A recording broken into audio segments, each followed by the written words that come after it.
Black Star Network is here. Hold no punches! I'm real revolutionary right now. Black power. Support this man, Black Media. He makes sure that our stories are told. Thank you for being the voice of Black America, Roland. Stay black. I love y'all. All momentum we have now, we have to keep this going. The video looks phenomenal. See, this difference between Black Star Network and black-owned media and something like CNN. You can't be black-owned media and be scared. It's time to be smart. Bring your eyeballs home. You dig?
Today is Monday, May 15, 2023. Coming up on Roland Martin Unfiltered, streaming live on the Black Star Network. Yesterday was a one-year anniversary of 10 black folks being gunned down in Buffalo. Coming up, we'll talk with the mayor of Buffalo of how they commemorated that sad, tragic event and how the city is moving forward in the aftermath. Fox News, including a black woman, Harris Faulkner, not happy at all that President Joe Biden had the audacity to talk about white supremacy during his commencement address at Howard University on Saturday.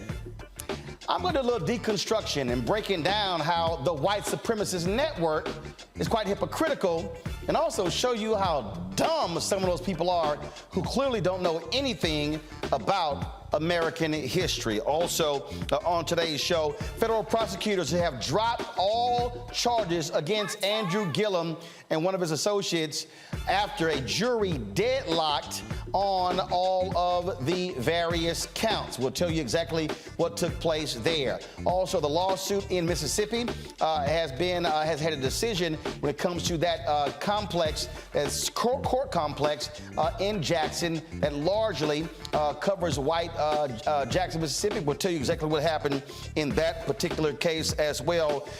Plus, folks, fit, live, win. Folks say the COVID emergency is over, but how should we still be operating with COVID still killing thousands of Americans? We'll discuss that in our Fit, Live, Win segment. It is time to bring the funk. I'm Roland Martin Unfiltered on the Black Star Network. Let's go. He's got it. Whatever the miss, he's on it. Whatever it is, he's got the scoop, the fact, the find. And when it breaks, he's right on time and it's rolling.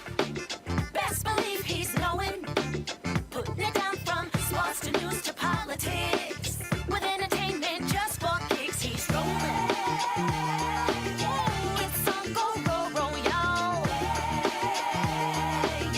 It's Roland Martin, yeah. Rolling with Roland now.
Yesterday, 13 bells tolled for the 10 people slaughtered and 3 wounded in a racist attack that took place at a grocery store in Buffalo, New York, a supermarket in Buffalo, New York. Hundreds of people, including local, state, and national officials, gathered in the same parking lot outside the Tops Friendly Market where a white gunman, opened fire on May 14th, 2022. New York Attorney General Letitia James is suing a gun accessory manufacturer for selling a lock that can be easily removed to attach high-capacity magazines, which are illegal in the state. The white gunman who massacred 10 black shoppers and workers in that supermarket, he carried it out with a semi-automatic rifle he purchased legally, but then modified so he could load it with illegal high-capacity ammunition magazines. He pled guilty to murder and other charges and was sentenced to life without parole in February. A federal case against him is pending. Joining me right now is the mayor of Buffalo, Byron Brown. Mayor Brown, glad to have you on the show. It was quite tragic what took place a year ago. How has your city dealt with this, especially in a nation where mass shootings just continue to happen on a regular basis? This was very painful for our city. The darkest day in the history of the city of Buffalo. The community came together. People held each other up. People supported each other in amazing ways. People are in various stages of healing. We had a 5/14 Remembrance Weekend, activities on May 12th, 13th, and 14th to reflect and remember those precious lives that were taken on May 14th, 2022, and to steel ourselves to be in the fight to push for things like this not to be able to happen again. So it was a tough weekend. It was an emotional weekend, but as always, our community stood together and supported each other. When these things happen, again, they're happening with such regularity in this country. Essentially, we just hop from city to city to city. And I think so many people have, frankly, just gotten immune. A shooting happens and we go, oh, 2 or 3, 4, 5. It's as if, it doesn't even capture our attention unless it's 8, 10 or more people. You're 100% right. We're in day 137 in 2023. There have already been over 200 mass shootings in the United States of America. And since the mass shooting in Buffalo last year, on May 14th, 2022, there have been more than 650 mass shootings. This problem isn't getting better, it's getting worse, and we can't be immune to it. We can't be desensitized to it. Innocent people are being killed in urban, suburban, and rural communities all across this country. When you hear elected officials, largely Republican, offer their thoughts and prayers and then do nothing, when you watch in Tennessee where there's a mass shooting and what do? They shut down 3 lawmakers, 2 African-American, and then pass a bill shielding the gun manufacturer from being sued. When you see Texas, where the Republican governor, decries mental illness, but then cuts $211 million out of the budget for mental health, what does that say? These Republican elected officials, many of them, are playing with American lives. They are putting the interests and the profits of gun manufacturers over the safety and security of the American people. It's time that Americans all across the country stand up, speak up, and vote some of these people out of office. That is the only way that we are going to produce a change in this country to combat white supremacy, to have sensible gun reform. We need to ban assault weapons and to rein in social media so that hateful messages and radicalization of people cannot be done through social media. We're going to talk about this a little bit later. On Saturday, President Biden spoke at Howard University, and he talked about white supremacy and racism in this country. And there was a Fox News panel that took exception to what he had to say. When you see folks on Fox News and others in conservative media just blast and blame everything as woke, they act as if this is a game and that white supremacy and racism is not an issue still left in this country. The shooter who took out those 10 black folks there in Buffalo, he was a racist. He was a flat-out racist. The guy in Allen, Texas, he was a racist. Dylan Roof was a white supremacist. The FBI has made it clear that white domestic terrorism still is the most important issue here on the homeland. President Biden was absolutely right. White supremacy, unfortunately, is on the rise. It is deadly. We saw how deadly it can be in my city, Buffalo, New York. We saw how deadly it could be in Texas. We've seen the death and destruction that white supremacy can cause in many places across the country. We have to take this seriously. It is, I believe, and the president is right, it is one of the greatest domestic terrorism threats to the American people, and we have to crack down on it.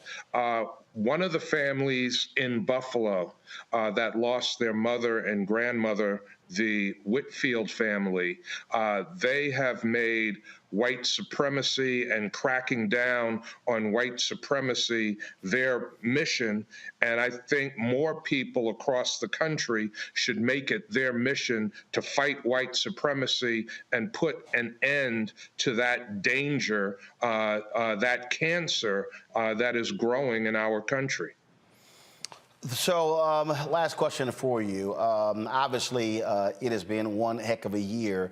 What is still being provided for those involved, for just residents in Buffalo who still are traumatized by what happened last year?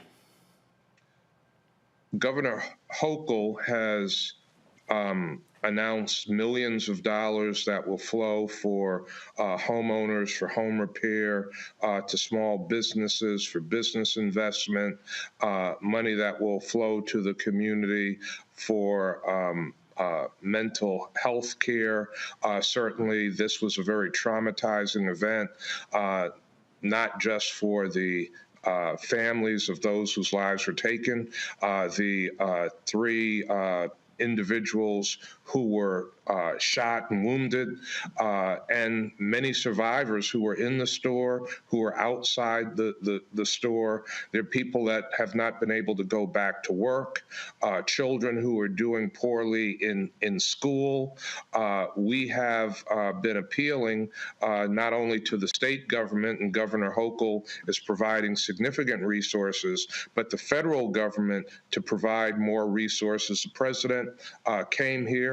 He called this an act of domestic terrorism, called out the white supremacy, and resources are needed to help people who have been harmed and deeply affected by this mass shooting in the city of Buffalo. All right. Mayor Byron Brown, we certainly appreciate it. Thank you so very much for joining us. Thank you for having me. All right, folks, got to go to a break. We come back. I'll check with my panel about this shooting a year later, and also what more needs to be done on this country to confront mass shootings in America, as well as white supremacy. You're watching Roland Martin Unfiltered on the Black Star Network. If you're on YouTube, be sure to hit that like button, folks, and download the Black Star Network app. Apple phone, Android phone, Apple TV, Android TV, Roku, Amazon Fire TV, Xbox One, Samsung Smart TV. You can also join our Bring the Funk fan club. Your dollars make it possible for us to do what we do.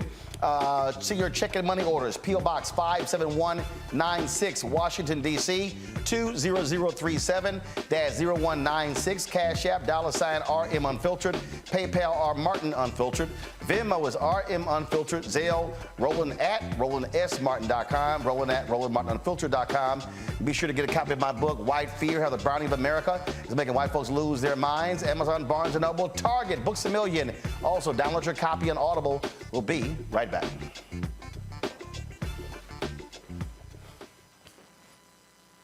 Hatred on the streets, a horrific scene, a white nationalist rally that descended into deadly violence.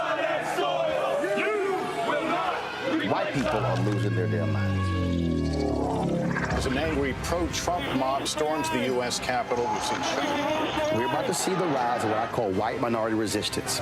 We have seen white folks in this country who simply cannot tolerate black folks voting. I think what we're seeing is the inevitable result of violent denial. This is part of American history. Every time that people of color have made progress, whether real or symbolic, there has been what Carol Anderson at Emory University calls white rage as a backlash. This is the rise of the Proud Boys and the Boogaloo Boys. America, there's going to be more of this. Here's all the Proud Boys, guys. This country is getting increasingly racist in its behaviors and its attitudes because of the fear of white people. The fear that they're taking our jobs, they're taking our resources, they're taking our women. This is white fear.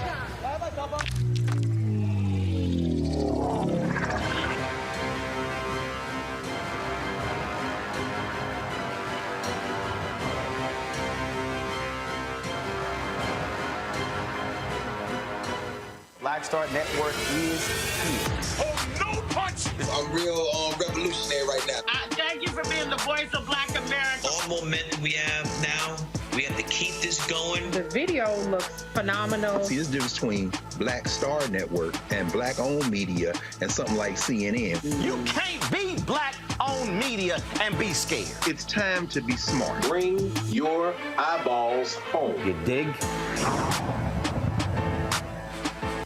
Hey, everybody, it's your girl, Lunel. So what's up? This is your boy, Earthquake. Hi, I'm Chaley Rose, and you're watching Roland Martin Unfiltered.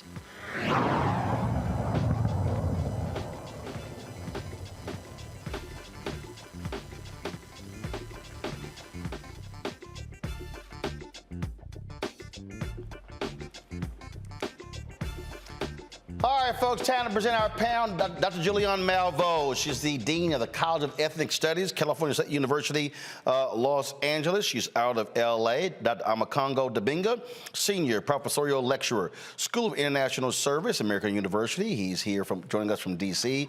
And Dr. Savish Hill, Adjunct Assistant Professor, African American Studies, University of Texas at Arlington, joining us from Dallas. Glad to have all three of y'all here on the show.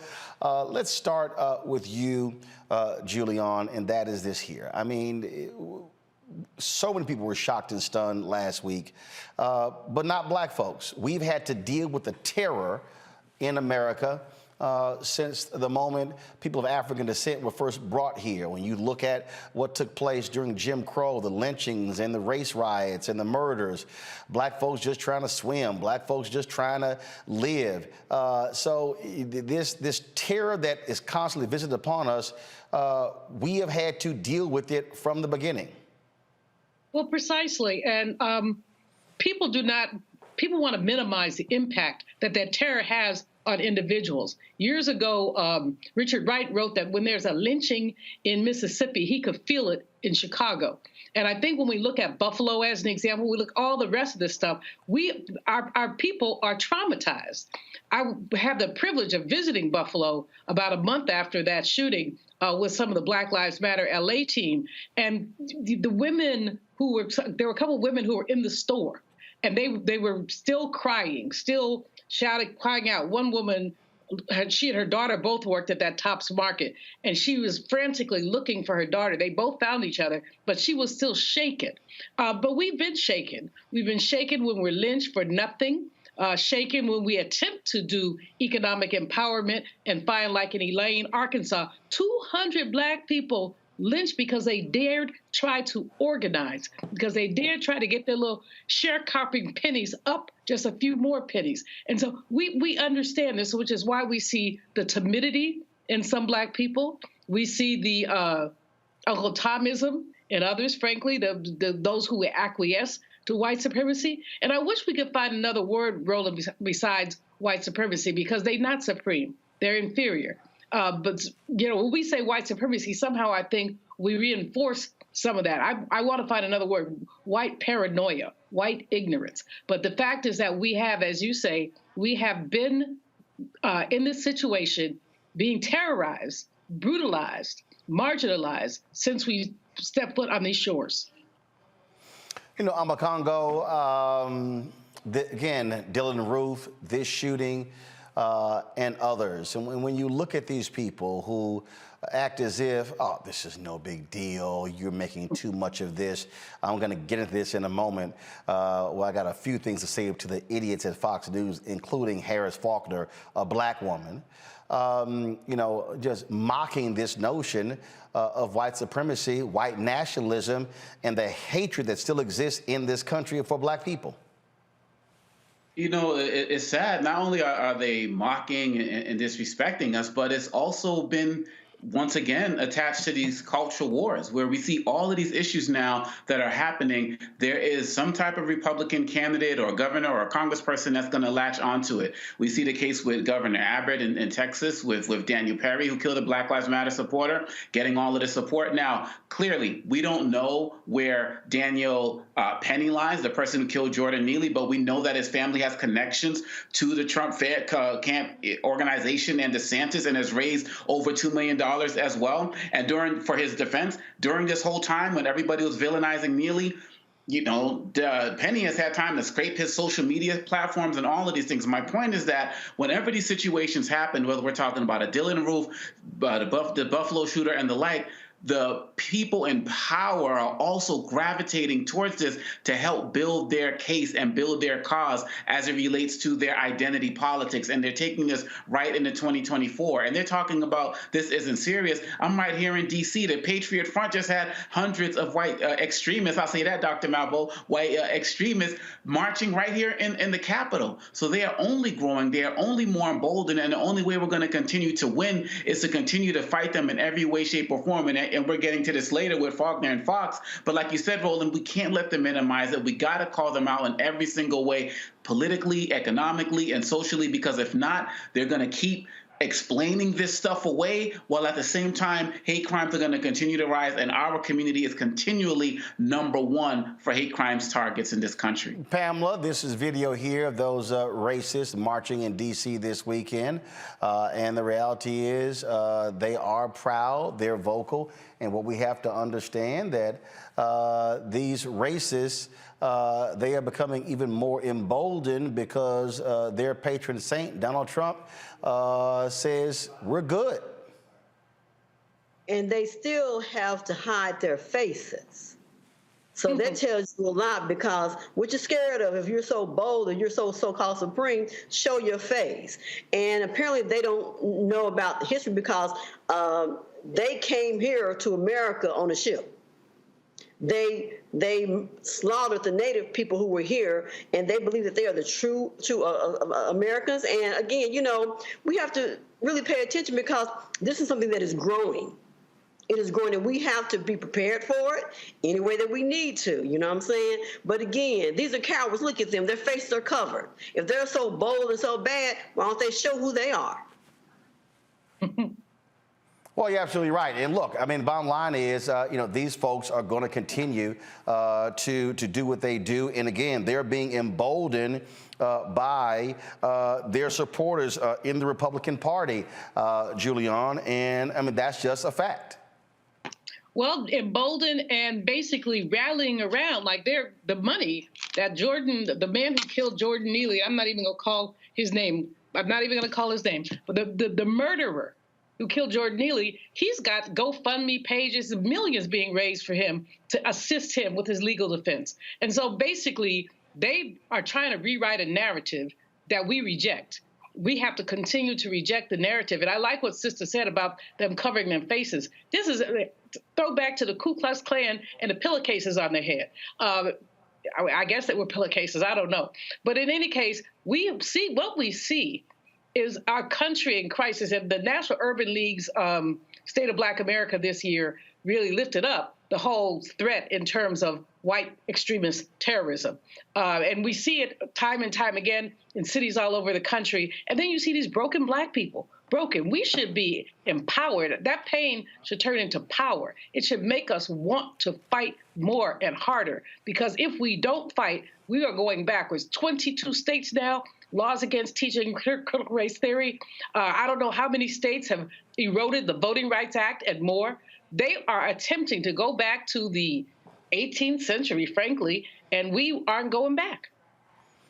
Yep, that is how they're operating. And look, we're going to continue to do what we do. And so we're going to break this thing down further. I'm going to talk about, again, the folks at Fox News who somehow believe that President Biden, how dare he speak about white supremacy at Howard University. Wait until we share with you some of the nonsense these people said. Clearly, these people are not the brightest bulbs in dark rooms.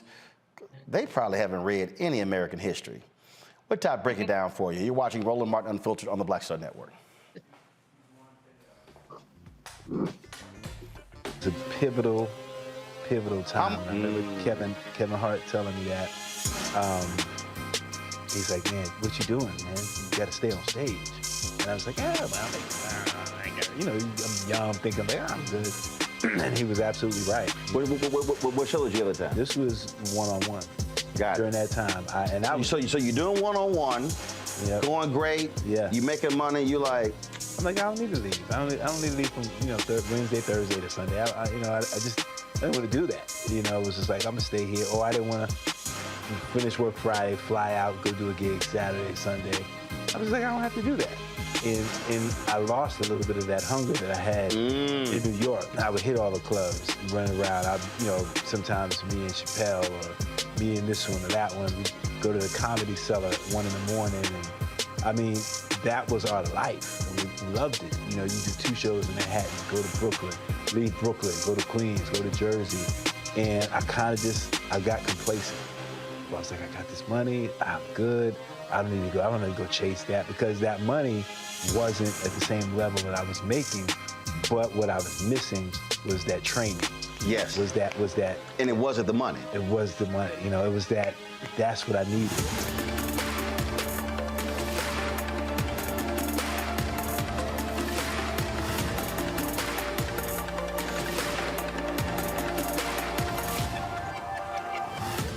Next, right here on The Frequency, the woman they call the Gifted Eye, hip-hop celebrity photographer Coy Soldier. She's the master storyteller that captured the history of hip-hop through the lens of her camera. Tupac comes out, the next thing you know, you didn't know who they were at first. You just seen all these dudes just come rushing the stage. Then you realize Biggie gets a bottle of champagne, he pops it open, sprays it on the crowd, he drinks the bottle. Coy Soldier, the hip-hop celebrity photographer, joining me right here on the next episode of The Frequency on the Black Star Network. Hi, I'm Anthony Brown from Anthony Brown and Group Therapy. Hi, I'm BB Winans. Hey, I'm Donnie Simpson. What's up? I'm Lance Gross, and you're watching Roland Martin Unfiltered.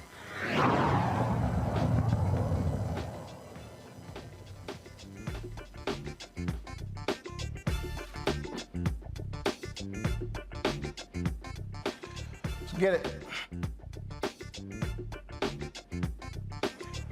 All right, folks, on Saturday at the Capital One Arena here in Washington, D.C., President Joe Biden spoke at the commencement for Howard University. I was in attendance there. My niece, Faith Marshall, she graduated, and so was there shooting video and photos for her, and it was pretty cool. A number of people were there in attendance there. First of all, President Biden was honored with an honorary degree along with Congressman Jim Clyburn and a number of others. Actor Wendell Pierce had a cousin who was there. Actor Roger Guinevere Smith had a nephew who was graduating as well, and so a number of people who were in the house.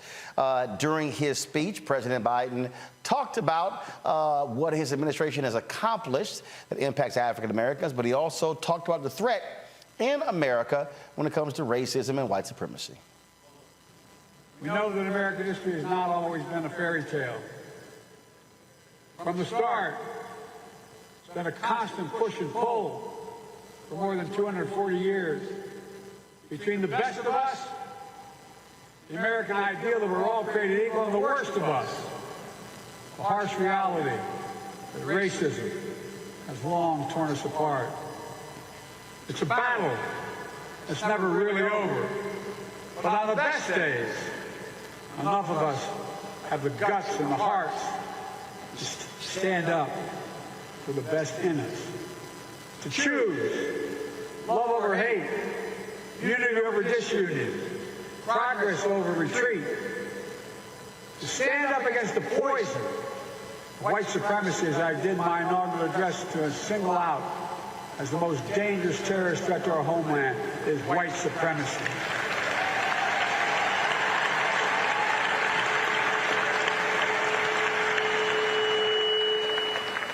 I'm not saying this because I'm of the black HBCU. I say it wherever I go. To stand up for truth over lies, lies told for power and profit. To confront the ongoing assault to subvert our elections, suppress our right to vote. Some students were protesting. About 15 students protested. About 50 students protested Biden's speech. Some of them were carrying signs saying Biden and Harris do not care about black people. Also carrying signs. They said a young black man was lynched. Speaking of Jordan Neely. That's Channing Hill. I remember never seen her. She, of course, was one of the leaders of the protest at Howard when it came to the dormitories there. And so those students stood up, turned their backs to the president. Again, some held signs. Others were simply on their phones, again, as a sign of protest. Now, so Biden comes there and he speaks about this whole issue. Folks at Outnumbered on Fox News, they were not happy at all that Biden had dared talk about white supremacy. And so they literally had one of the dumbest, one of the dumbest conversations you have ever heard. And so I just want, y'all know a lot of times I just ignore these stuck on stupid people, but I just really had to deconstruct the sheer stupidity that I saw and heard today. Roll it. One of the problems with this is that he thinks because he is in front of a black audience that he can just say whatever he wants. I don't ever remember him saying with such specificity any of this in front of a white audience, but maybe we missed that day. Maybe it happened in Delaware on one of those mystery weekend getaways. Stop. Harris, as a black woman, you should be ashamed of yourself. You absolutely should be ashamed of yourself. First and foremost, it's abundantly clear you've never actually followed Joe Biden when it comes to speaking. That's just one. Two, I thought you were a so-called news anchor, and so you're trying to throw some shade about his mystery weekends in Delaware. No, it's called actually going home for the weekend.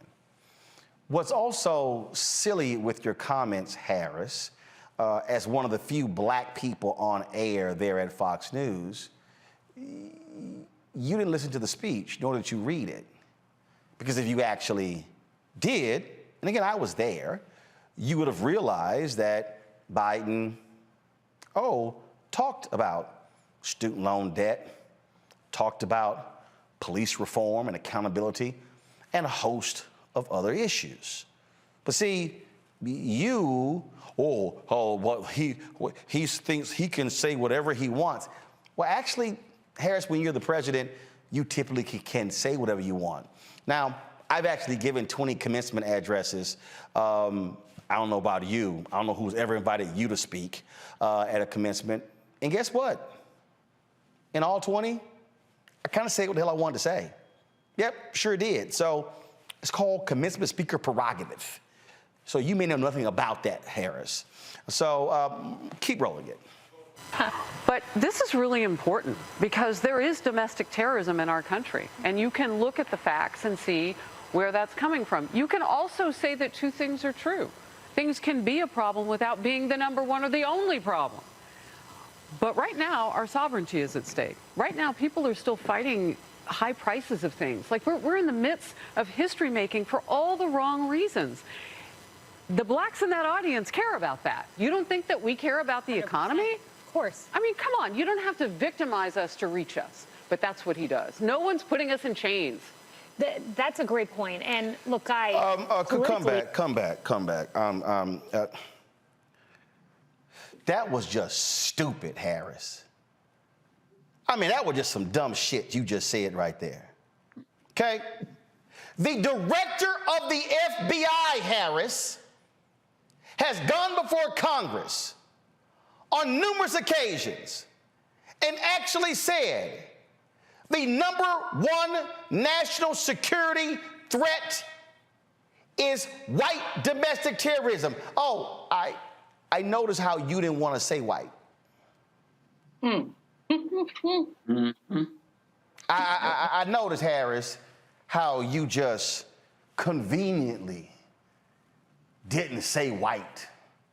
I noticed that. I noticed how you were just so bothered by the speech, and then you were so bothered by the speech, Harris, that there's so many other issues. See, I love it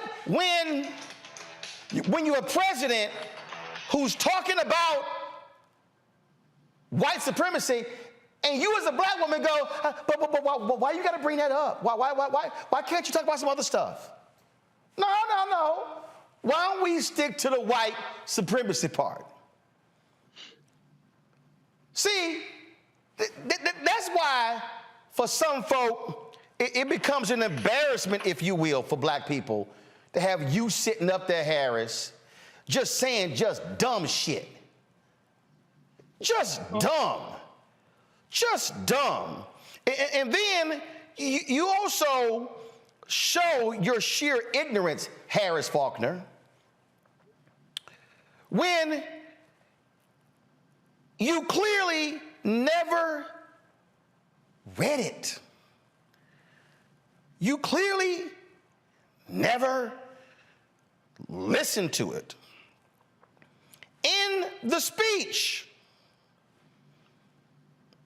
that I heard, because I was actually there, he actually talked about a number of issues.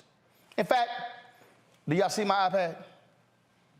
Okay, let me see if, not sure why it's not showing up. Let me try to, because see, again, folk, we only showed you a $1:27 of the speech.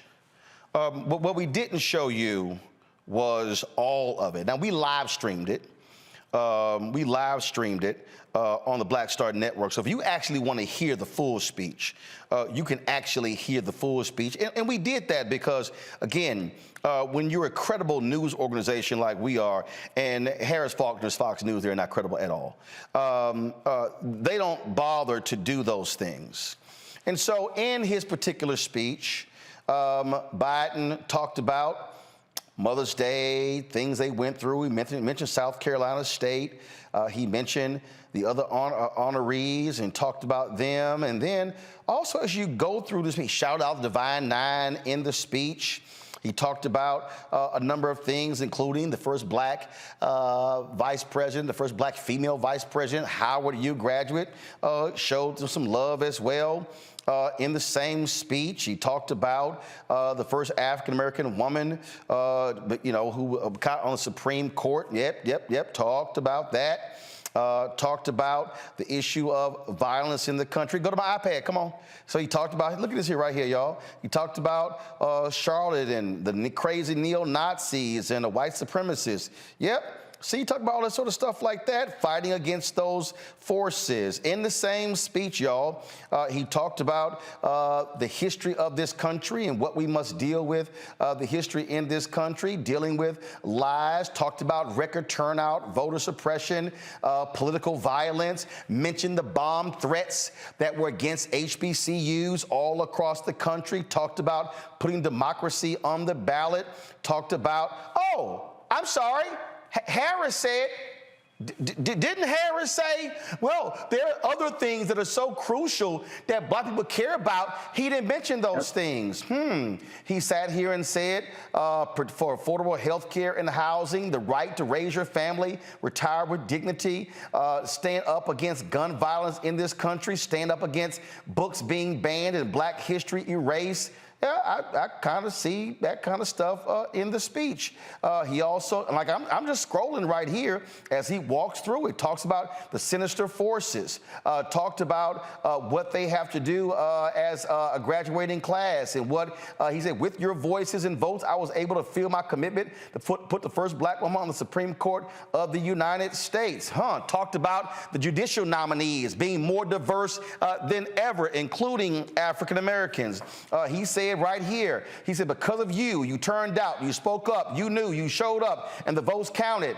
Oh, that's kind of what I see. Oh, right here, you feel the promise and the peril of climate change. Because of you, we're making the biggest investment ever in the history of the world in climate change. He talked about, I'm keeping my promise that no one should be in jail merely because of using or possessing marijuana. That got lots of applause from the audience. Oh, he talked right here about student loan debt and the impact on folks as well. He talked about how Republicans are dead set against student loan debt. He sit here and talks about to reduce your debt service payments when you graduate, laying the whole thing out. Same Republicans are fighting those things as well. Talked about the assault weapons ban, talked about police reform and public safety, talked about these very issues.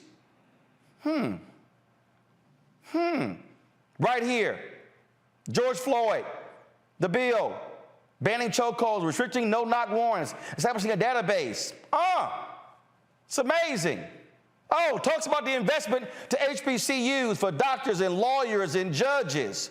Yep, all that right here in the speech. $6 billion in counting to HBCUs, including to create new research and development labs and prepare students for jobs of the future in high-income fields. Cancer moonshot, talked about those things, talked about international diplomacy. All of us saying you're the leaders of tomorrow, but it's coming on you really quickly. Talked about all of these things. Y'all are seeing the actual speech that he gave. Talked about the danger to democracy would happen on January 6, 2021. Talked about that very issue. Issued an optimistic message for black students. Laid the whole thing out in his speech. So Harris Faulkner, what the hell are you talking about? You and your white cohort sitting on that Fox panel never bothered to actually read it or listen to it. No, you chose to get fixated on him discussing white supremacy, and then you got indignant even though your own network has had white supremacists and white nationalists on it, talking about the very same thing QAnon and the Proud Boys talk about as well. I never heard your ass say nothing about Tucker Carlson, Harris Faulkner. Never heard you criticize Bill O'Reilly, Harris Faulkner. That's right. Never heard you question Sean Hannity, Harris Faulkner. Never heard you challenge Laura Ingraham, Harris Faulkner. I've never heard you defend black people, Harris Faulkner. And you have the audacity, the unmitigated gall, to sit on the air and lie your ass off because you couldn't bother to do some basic damn research and go to Google and type in Joe Biden and Howard's speech and read it for your damn self. Oh, I ain't done. I'm gonna go to a break, and I'm gonna come back, and I'm gonna get y'all ass even further. You watching Roland Martin Unfiltered on the Black Star Network. Get him.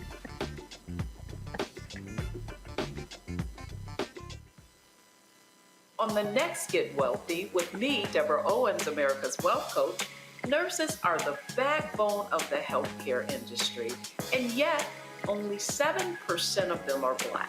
What's the reason for that low number? Well, a lack of opportunities and growth in their profession. Joining us on the next Get Wealthy is Needy Bartonillich. She's going to be sharing exactly what nurses need to do and what approach they need to take ownership of their success.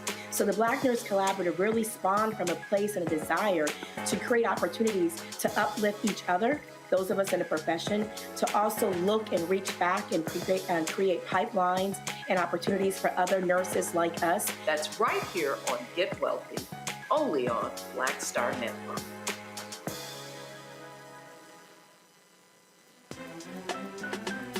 I'm Faraji Muhammad, live from LA. And this is The Culture. The Culture is a two-way conversation. You and me, we talk about the stories, politics, the good, the bad, and the downright ugly. So join our community every day at 3 p.m. Eastern and let your voice be heard. Hey, we're all in this together. So let's talk about it and see what kind of trouble we can get into. It's The Culture, weekdays at 3, only on the Black Star Network. This is Judge Mathis. What's going on, everybody? It's your boy, Mac Wild. Hey, what's up, y'all? It's your boy, Jacob Lattimore, and you're now watching Roland Martin right now.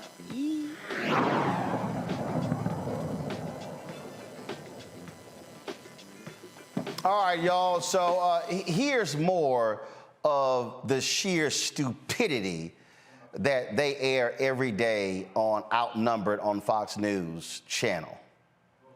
He has to shore up his numbers among black voters, among young people. He was polling at about 90%, according to the Associated Press, with black voters. Now it's 60%. He has a big problem here. 58? Perhaps he might have to go back to the well and suggest that if you are a person of a certain skin color who doesn't support him, you're not really black. Remember that? Yes. From 2020, You brought that up in the last hour, Harris. I had forgotten about that quote briefly. You raised it. I'm like, oh, yeah, he did say that. I think that's a window into his mentality.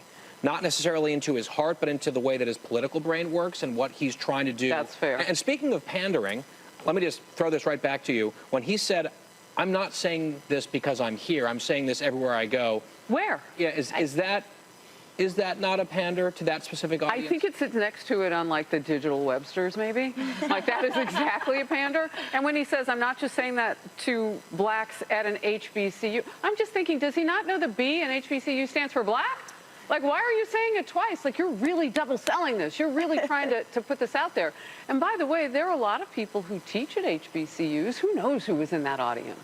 Yeah. I mean, we don't know. In my own household, there are people who look like you. So I'm just wondering, and I'm pointing to Guy in case you didn't see that. Good-looking household. Yeah, well, I think he's cute myself. My kids are cute. But Harris, let me help you out. I know you're married to a white man, Harris, but trust me, I think the white professors at Howard University know a hell of a lot more about black culture and what's happening with their black students at the Mecca than you and your husband do. Press play. Point with this is that if you wouldn't say it to everybody, why are you only saying it to a certain audience? I think his commitment to unity lasted the end of that sentence because we've seen nothing but divisiveness and exactly the kind of stoking and incendiary time. I thought that speech was fantastically degrading. It is so degrading to paint a portrait based on an assumption of the box checked by everyone sitting there and their families, and essentially that there is apparently zero drop of anything else impacting those families, that the most important thing facing them is this enemy. And that will somehow define their trajectory, define their existence by the existence of something else. I know when I graduated college in my commencement speech, I was looking for inspiration. I would think for my president, I would be looking for policy. I would want to know exactly how my community could be lifted up, how that tide rises to lift up all boats, the kind of things where when I walk out of there, I feel more educated, more inspired, more equipped for my divine assignment. Instead, after that, I would feel victimized, I would feel afraid, I would feel judgmental and critical of my neighbor based on a box they checked. This commander-in-chief is anything but a unifier, and that speech was appalling. Well, Lisa... Okay, that's because you're a dumbass woman. You're a dumbass white woman. That's because you're just dumb. I mean, you literally didn't even read the speech. You literally didn't even listen to it. All of y'all sound like some idiots. We actually ran the speech. I scrolled through the entire speech. He literally challenged the Howard students to be the next generation of doctors and lawyers and scientists. And you yahoos sit on Fox News and lie, but you know what? that's no shock because you just paid $787.5 million to Dominion because your ass was lying with Donald Trump about the election. All of you are idiots. Every single one of you, the black and the white ones, the white man and the white women and the black woman. The fact that you will knowingly lie to your audience when literally the speech is there for anybody to see shows not a single one of you have any integrity, credibility, morals, values, or principles, because a basic fact check exposes your lies. Y'all, we ain't done. Wait till this next fool talks. Y'all watch this one. Told me during the commercial break she was really feeling unity in Joe Biden's America. I was saying it as a joke, as we all know. He's the most divisive president, you know, in American history. But the point is... Stop right there. Stop right there. Oh, my God.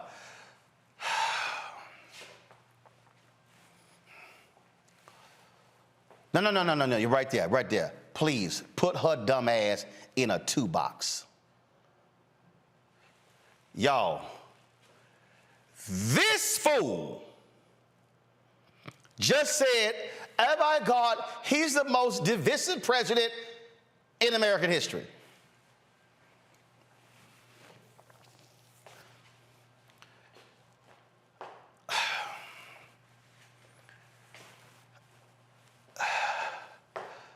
On Congo, can you share with folk the absolute racists who followed Abraham Lincoln after he got assassinated? Because her dumb ass clearly ain't never heard of that racist. Who was also Trump's favorite president. I mean, we're talking about a situation where, you know, you have Andrew Jackson, a man who's sit here who said, I don't care about the Supreme Court as it relates to Native American land. I'm going to take it anyway because I got the army and they don't. That's why situations with the Freedmen Bureau never really got off track because of Andrew Jackson. I mean, this man was probably the most racist president we ever had. And then we get Trump later, who has a proud portrait of him to constantly take pictures at or stand next to while he's in the Oval Office. The fact of the matter is, we have more presidents who have been racist than not, right? And so when we look at it at the end of the day and we're coming to Biden, anything that goes against a white extremist, white pride narrative is considered divisive, period, bottom line. And that's why this really ties into your first segment, because every single step that I mean, look, just today, Paul Gosar was found to have a neo-Nazi as part of his staff. Everything they do is about uplifting white supremacy. And so anything that speaks against that is going to be a threat. And furthermore, Roland, to your point, the fact that they don't even care about what's presented, they don't care about reading the stories, they don't care about reading what was actually in the speech. All they want to do is bring him down for anything. I mean, look, the fact of the matter is, in his first presidential campaign ad, when he ran a few years ago, and his recent one, white supremacy was right there in the ads.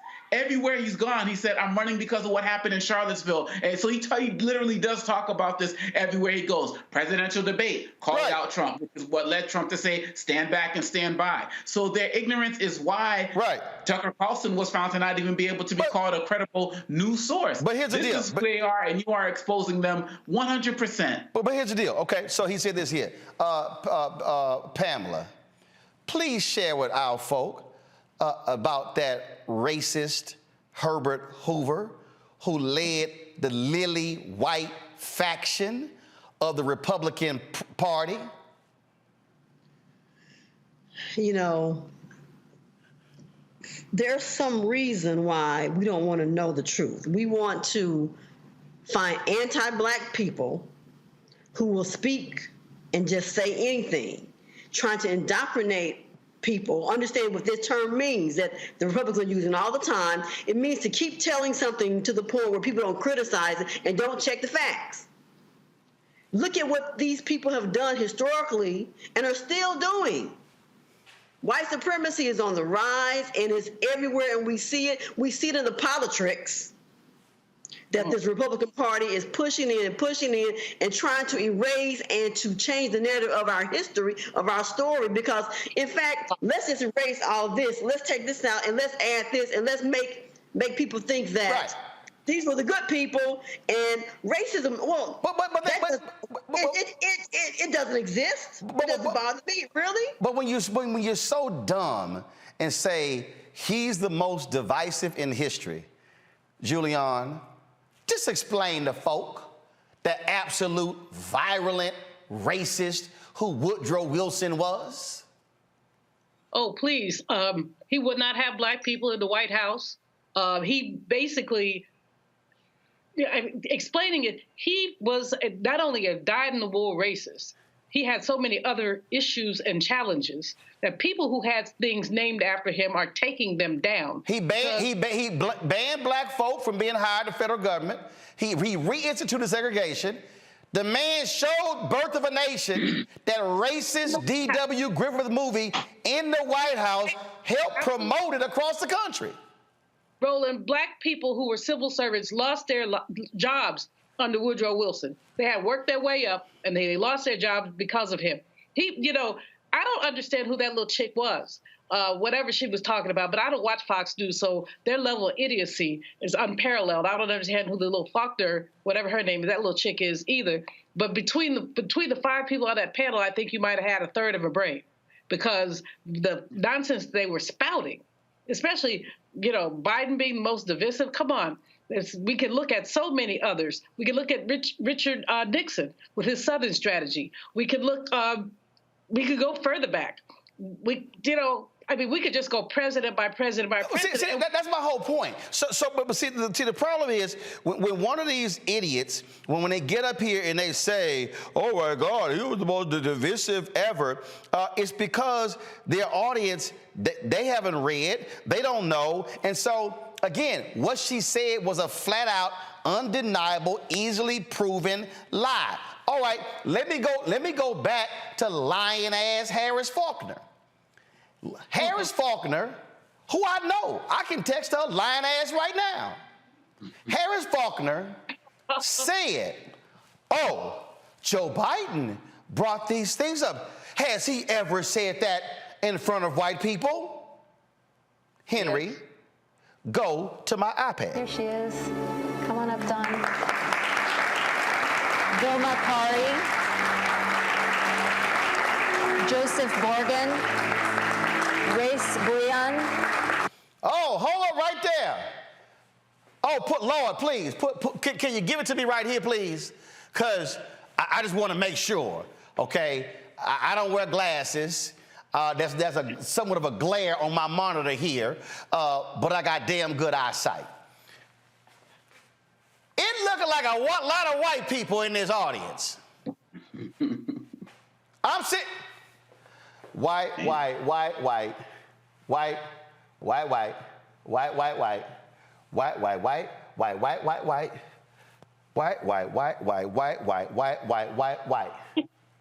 me go over here.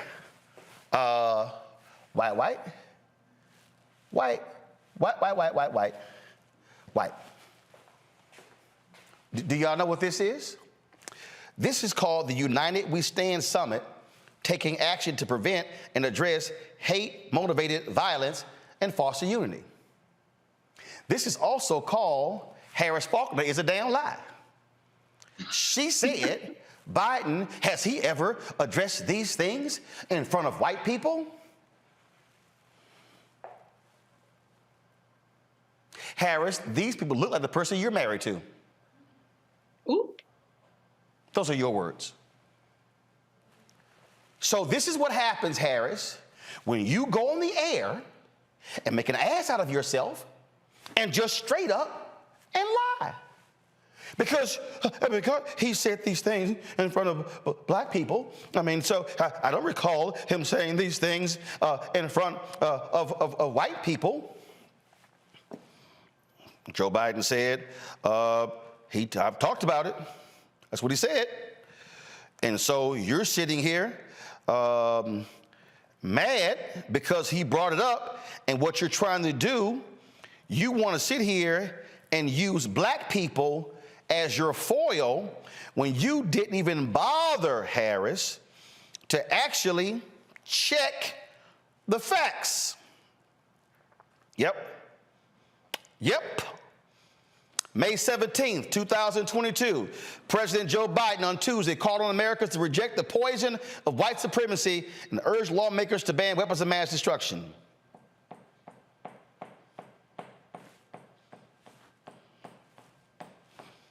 That's from roll call, May 17th. See, matter of fact, I wish let me see if I can go get this here straight.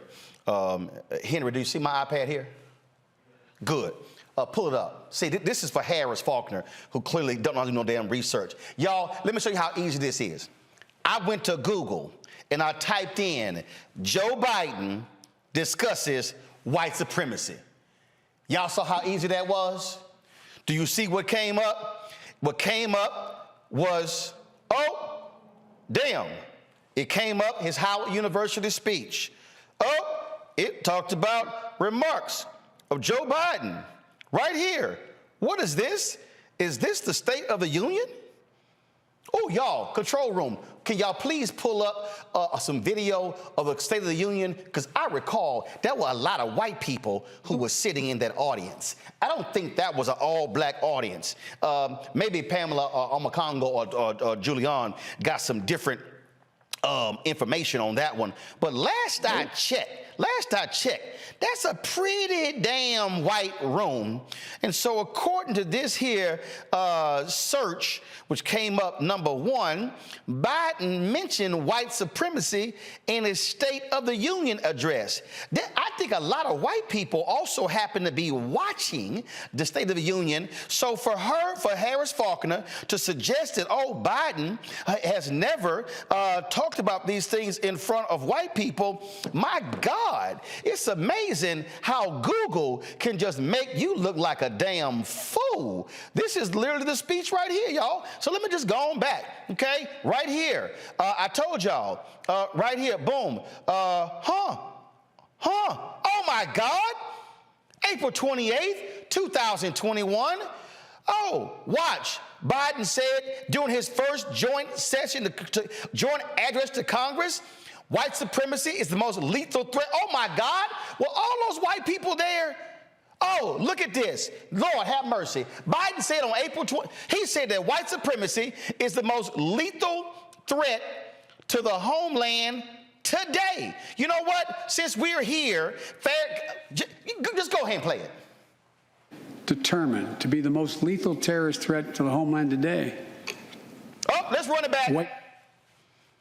What our intelligence agencies have determined to be the most lethal terrorist threat to the homeland today. White supremacy is terrorism. We're not going to ignore that either. My fellow Americans, look, we have to come together to heal the soul of this nation.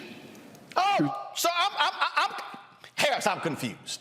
I'm confused when you say, he's pandering to black people. He brought those things up in front of us, and he hasn't brought those things up in front of white. Oh, my goodness. Y'all, that was on April 28th, 2021. Lord have mercy. Right here. President Biden calls white supremacy a poison when he went to Buffalo, y'all, in May 2022. Ain't that something? He said it right here when he went to Buffalo. Let me keep going. Right here, y'all can pull it up right there. This is when, you know what? What the hell? Just go ahead and play it. Let's just play it. White supremacy is a poison. It's a poison running through it really is. Running through our body politic. And it's been allowed to fester and grow right in front of our eyes. I'm just wondering, were there any white people in the audience there in Buffalo? Yeah, I think there were. See, y'all, what I'm doing is I'm showing you what happens when liars lie on television and just make stuff up, and their dumb, largely white conservative audience on Fox News eats it up thinking that they're telling the truth. You know what? Just for shits and giggles, give me a little bit more of the idiots from Fox News. pit neighbor against neighbor, people against the other. That is the point of this. Like every Marxist before him, you have to have someone to blame. You have to intentionally divide society. He did this during COVID with the unvaccinated like me, trying to say, hey, don't spend Christmas with your unvaccinated family member. They're dangerous. They're unclean. He did this heading into the midterm elections with ultra MAGA, standing with the military flanked behind him, labeling 75 million Americans as enemies of the state. And now he's just doing it with white people. And the sad part is, and the irony of it, is that Joe Biden has probably made some of the most racist statements of any president in American history, whether it was palling around with segregationists, whether it was saying that Obama was the first black American who's bright, articulate, and clean, whether it was saying he didn't want his kids to grow up in a racial jungle, whether it was saying that you have to have an Indian accent to go into or work at a 7-Eleven or go into a 7-Eleven, whichever it was. Offensive. So, I mean, so he has actually made blatantly racist statements, but then he has the audacity to sit there and intentionally divide Americans because guess what? Rome is burning and the country is a mess, and he's trying to prevent a distraction and have a group of people for everyone to blame for their problems. And by the way, just very quickly. Stop right there. I do not want y'all to miss what she just said. He wants a group of people to blame someone else for their problems. I do not want y'all to miss what she just said. See, the reason we do these deconstructions is because the other folk just sort of play a little clip. But right there, she said what her intention was. You people, you're blaming someone else for your problems. It's your problem when it comes to crime. It's your problem when it comes to criminal justice. It's your problem when it comes to education. You're trying to blame somebody else for all of your problems, as if the federal government did not sanction redlining, as if the federal government did not have laws that prevented black people from owning banks, as if the federal government did not prevent black people from living in public housing. That's what led to the race riots in Detroit, in Chicago, and other places. As if the federal government and the state governments and the county governments and the city governments did not play a role in the present day conditions of black folks all across this country. What you're seeing are a group of white people on Fox News and a black apologist on Fox News literally lie to their audience and paint a picture that the only thing Joe Biden talked about in his speech at Howard University on Saturday, the only thing he talked about was white supremacy. When we have now shown you the facts. Go to my iPad. 2019 during the campaign. Biden says Trump fans flames of white supremacy as Democrats attack racism. This took place right here. Here he was speaking. Oh my God. Look at this here, y'all. Let me just go ahead and read it. In both clear language and in code, this president has fanned the flames of white supremacy in this nation. Biden, the former vice president, said in a speech in Burlington, Iowa. Come. You know, matter of fact, you know, just go ahead and I leave it on my racial makeup of Burlington, Iowa. Well, damn, y'all. Joe Biden gave a speech in Burlington, Iowa, that is comprised of 86.63% white people. And matter of fact, control room, see if y'all can find video of that speech. I just want to see, because 8.25% of Burlington is black. So the way Harris talking, every Negro in Burlington, Iowa was at that speech and nobody else was there. I got a feeling that if he gave a speech in a city that's 86% white, it was a good number of white people who were in the audience. to everybody who's watching and listening, what I've just laid out to you is how white mainstream media uses white voices and black faces in white spaces to construct a flat-out lie. And so now what they have done, they have now said Biden went to Howard and all he did was talk to the black folks like they were victims. See, that's what happened. And then you had a little white woman in the green. He was trying to blame somebody else for their problems. When he literally said to those students, you can change America. Y'all, it's in the speech. He literally challenged them to save America, to save the democracy, to save the republic, for them to be the best they can be. Not one person on Fox News would say that. It is because, and I keep trying to tell y'all, the job of Fox News and Newsmax and One America News and The Blaze and conservative talk radio, it is to push the buttons of white fear, because they know the only way they can win is if when they are getting rid of ballot drop boxes and when they are keeping folks from voting and voter ID, and if they scare white people into voting. That's why they hate diversity, equity, inclusion. That's why they hate multiculturalism.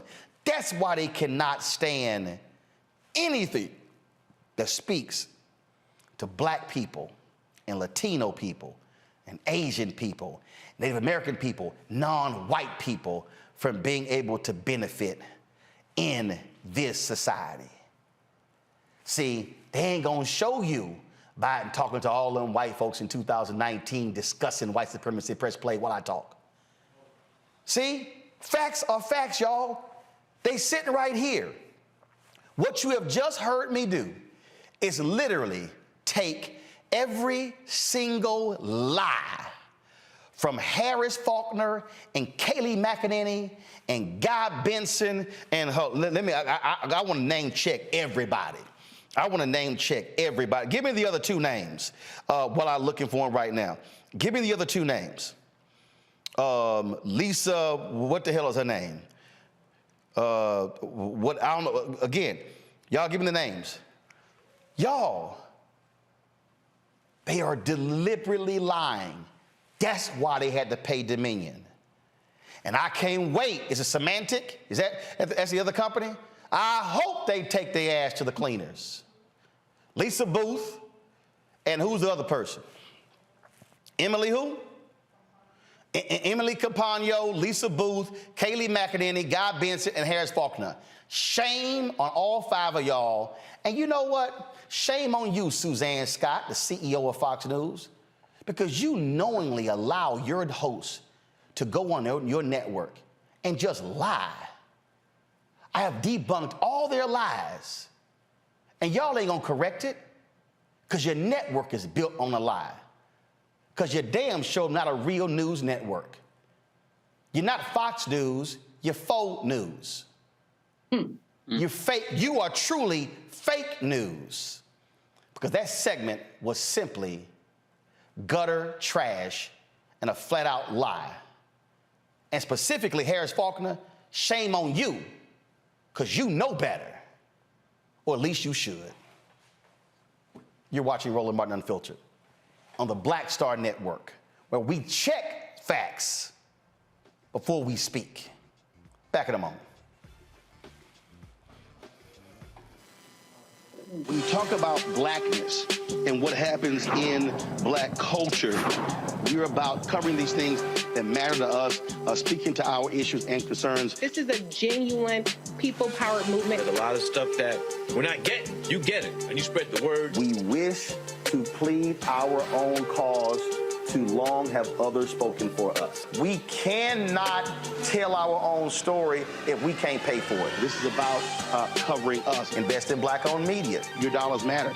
We don't have to keep asking them to cover our stuff. So please support us in what we do, folks. We want to hit 2,000 people, $50 this month, raise $100,000. We're behind 100,000, so we want to hit that. Your money makes this possible. Check some money orders. Go to P.O. Box 57196, Washington, D.C. 20037-0196. The Cash App is $RM Unfiltered. PayPal is R Martin Unfiltered. Venmo is RM Unfiltered. Zelle is Roland@RolandSMartin.com. On a next, A Balanced Life with me, Dr. Jackie. What does it mean to actually have balance in your life? Why is it important and how do you get there? A masterclass on the art of balance. It could change your life. Find the harmony of your life. And so what beat can you maintain at a good pace? What cadence can keep you running that marathon? Because we know we're going to have, high levels, we're going to have low levels, but where can you find that flow, that harmonious pace? That's all next on A Balanced Life on Black Star Network. Hi, I'm BB Winans. Hi, I'm Kim Burrell. Hi, I'm Carl Payne. Hey, everybody, this is Sherry Shepherd. You're watching Roland Martin Unfiltered, and while he's doing Unfiltered, I'm practicing the wobble.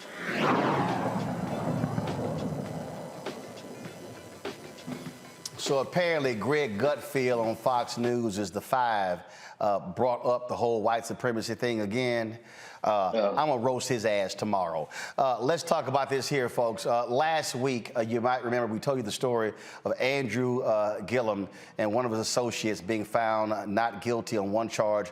The jury was deadlocked on the others. Well, today, federal prosecutors put forth a motion in the courtroom announcing they are not going to retry Andrew Gillum, the 2018 Democratic nominee for Florida governor, and of course, Sharon Letman Hicks, his longtime associate. Again, the U.S. attorney announced that they were going to retry them on the indictments of diverting tens of thousands of dollars in campaign contributions for personal use.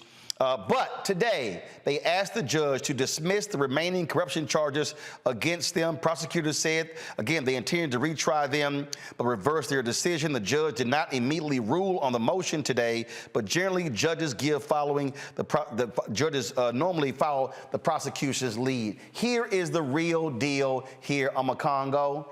You know what happens when they have a hung jury. The prosecutors go in and they go talk to the jurors. They went and had those conversations, and the jurors was like, y'all case ain't shit. Your case is trash. And some of them even talked about how it was grossly confusing. And they were like, seriously, they on trial for this here? They knew they could not convict them because this jury said the charges were pretty much bogus, and they were not going to get a second jury to believe them. And that's why I'm glad that Gillum fought this, because we know that in Florida, with Ron DeSantis and the hold that he has over all areas of politics down there, he's going to do anything to make sure that any potential future opponent, just like he was his past opponent, right, is going to be smeared and defamed in some way, shape, or form. And so for Gillum to go out and make sure, he could have taken some type of plea or just something to kind of stay, below the radar and maybe not make a public face for himself again with a trial like this. It speaks a lot to his character, and people can talk about issues in the personal life. Those are personal issues. But when you have a governor and when you have these Republicans there who are really out to target any person who could be a potential threat to him, I think he lost by 34,000 votes or something to DeSantis. He tried to go after him, and he tried to make it so that he couldn't come back hard. And so I'm hoping that Gillum takes this and uses to motivate himself and fortify himself to maybe give it another run in some way, shape, or form in Florida, because I do believe that he was a rising star, and I feel like given everything that's going on there, he can still do a lot of good in that state. And so to get out there and not give up and not give in, knowing that they were never going to stop trying to smear him, I commend him for his fortitude. Normally in these type of cases, Julian, and we know, federal authorities, it's typically guaranteed they're going to get a conviction. I mean, their conviction rate oftentimes, one of the reasons their conviction rate is so high because folks simply plead guilty because they don't want to face the United States government. This is a case where they said, no, we're going to fight you, and the government lost, and now they got egg on their face, like a fool. Just like, listen, Brian Benjamin, they had charged him, forced him to resign as lieutenant governor of New York, and then what happened? Had to drop the charges, and so his name is now sullied. He's no longer lieutenant governor, and so this is what happens. And so this is where he said, if you know you didn't do it, damn it, you got to fight.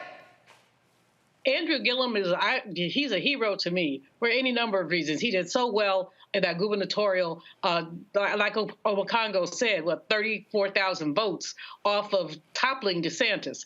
But even more than that, he's a smart brother with a lot of integrity, a lot of policy ideas, a lot of good sense. They really threw a bathtub at a drizzle, if you will. They just threw the book at him because they could. And so I commend him for standing up and standing in his truth and in his innocence. The jury couldn't figure it out because the prosecutor couldn't figure it out.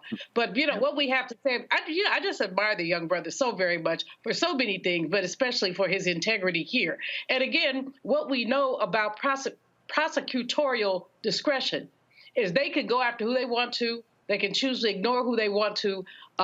That's why the former president took him forever to get convicted on anything.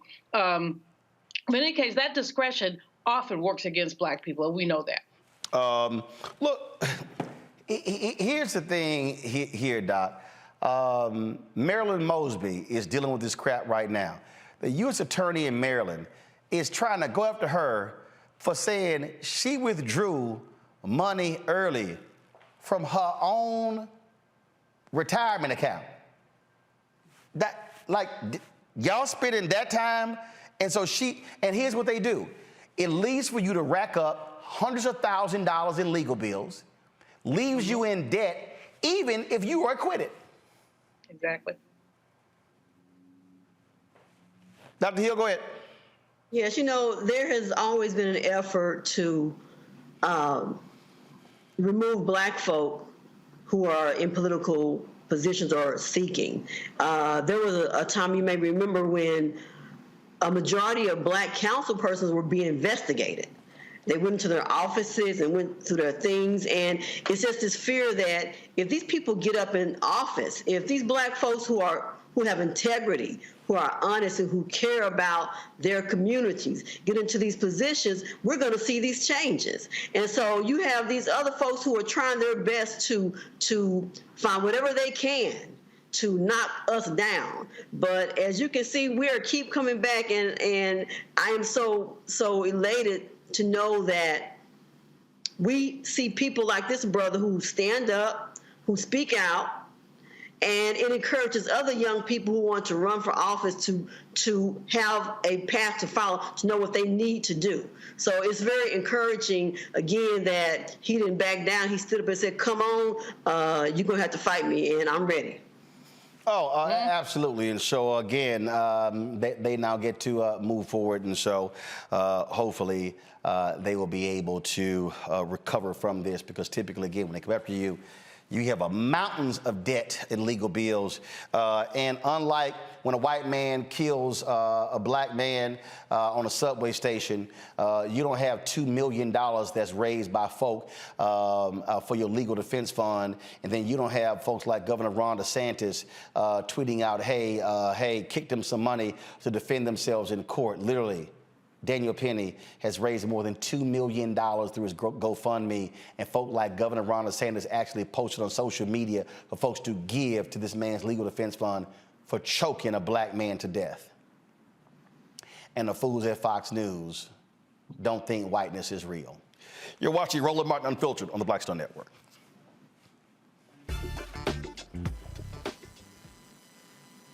Next on the Black Table with me, Greg Carr, we look at one of the most influential and prominent Black Americans of the 20th century.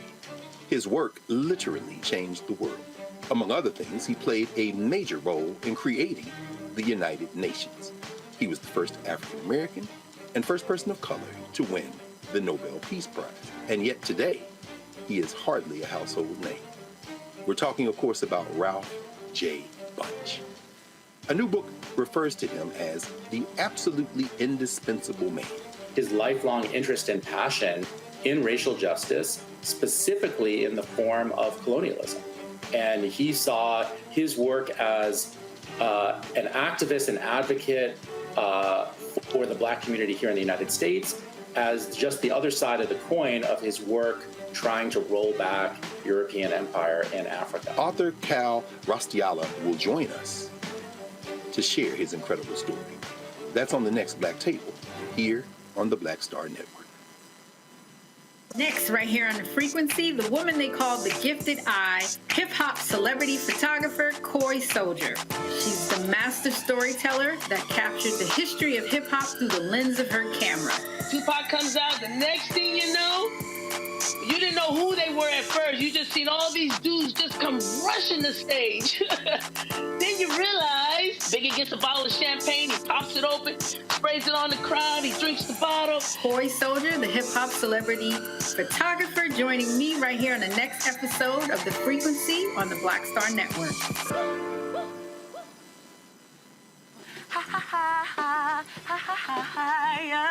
Hey, I'm Antonique Smith. What up, Lana Well, and you are watching Roland Martin Unfiltered.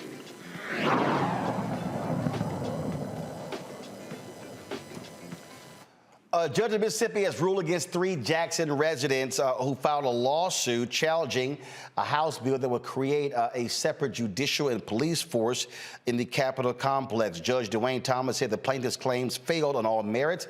He said they could not prove beyond a reasonable doubt that the challenge provisions were unconstitutional. Under House Bill 1020, Capitol Police would be given primary jurisdiction within the expanded Capitol Complex Improvement District boundary lines. Jackson Police would have secondary jurisdiction. The bill will also place certain areas within the majority Black city, most of the majority white neighborhoods, under the jurisdiction of a new court system. That new system would send those convicted of misdemeanors to state prisons rather than county jails. An appeal could be filed in this case. In a separate case, a federal judge temporarily blocked House Bill 1020 from becoming law on Friday, May 12th. U.S. District Court Judge Henry Wingate granted the NAACP's motion to block the Chief Justice from appointing judges under the law while House Bill 1020 is being challenged in court. Well, that's look, that's the battle that continues over and over and over again. There. This is also why you have to have our legal groups. This is the thing here. This is the thing right here, Pamela, that we have to recognize. And I was at the NAACP LDF dinner a couple of weeks ago.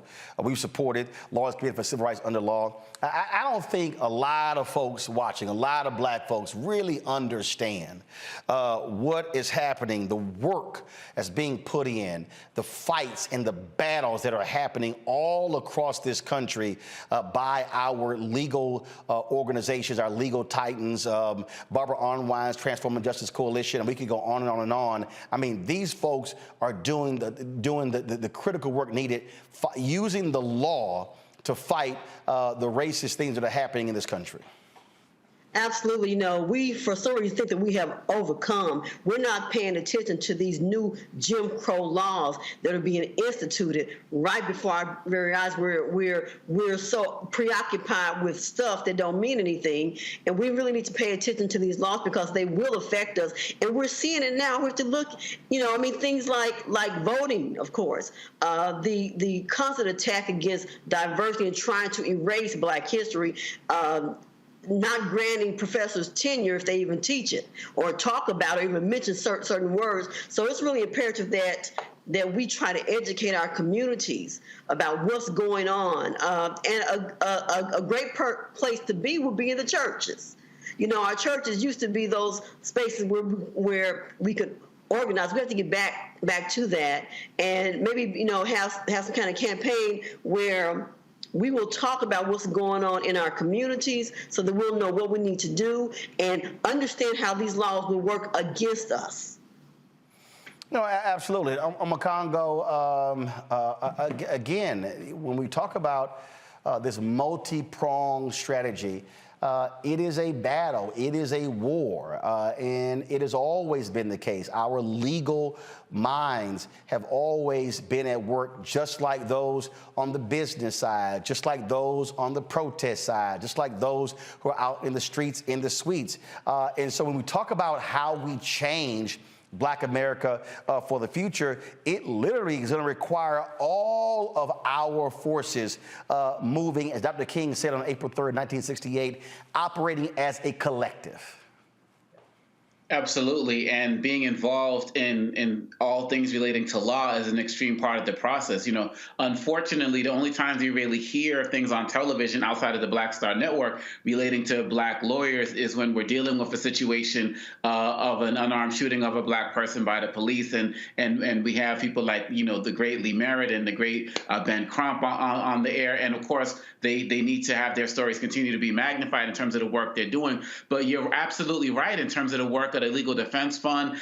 You know, Jay-Z has an organization that's dealing with, it has a legal team as well. And really, at the end of the day, if we don't get more sophisticated with the law and support the people in our community who are actually doing this work, who already have the knowledge, I hope that this Mississippi case on appeal, maybe they'll start to tighten some of the, you know, get the case a little bit tighter and come back again. But if we don't do that, we are going to lose, because time and time again, from the local level up to the Senate, Roland, these Republicans have shown that they have been willing or able to outfox us in many ways, pun intended, on some of these legal issues. And even with the situation with Feinstein, they couldn't even replace her because Republicans wouldn't allow a vote to have her be temporarily replaced. They understand this stuff at a deeper level than many of us have shown. Even with the election of Donald Trump, many of us knew, the Republicans knew it was about the Supreme Court. They hated him, but they knew it was about the Supreme Court and federal judges and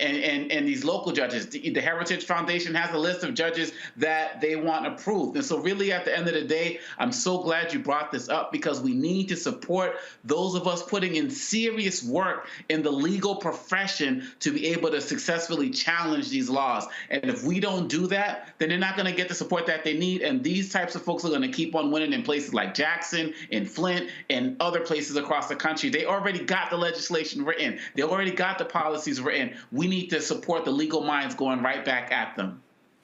Julian. I agree with Obakongo completely. We basically have not been, first of all, supportive of our legal infrastructure. The Legal Defense Fund, Barbara Arnwine, Lawyers Committee, they're all, you know, they're on the bag all the time. They get some foundation support, but just like people give money in church, give money, we should be giving money to our legal infrastructure. The second thing I would say is that we see this tricky nonsense that these Republicans are fooling with, and we don't talk about it enough. The gerrymandering, I bet you if you polled 20 Black people, 2 of them would know what gerrymandering is. And I'm not saying that people are ignorant. I'm saying that people choose not to know. We choose not to know. The Jackson case is so extremely egregious to just create a new legislative district, which increases the penalties that people will have to spend for a misdemeanor. As opposed to going to jail, you're going to go to the penitentiary. That's absurd. But this is, again, we're going back to the 1850s, 1860s, if not earlier than that. So we have to, you know, we shout out the Ben Crumps and the Barbara Arnwines, but we dig down. There's some other basically stellar lawyers doing the local stuff that's really important. The folks in Jackson and the NAACP Legal Defense and Education Fund, well, they don't call themselves that anymore, but anyway, I call it that.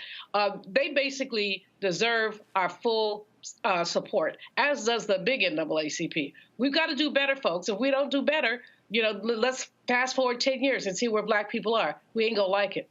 Indeed. Time for Black and Missing. Do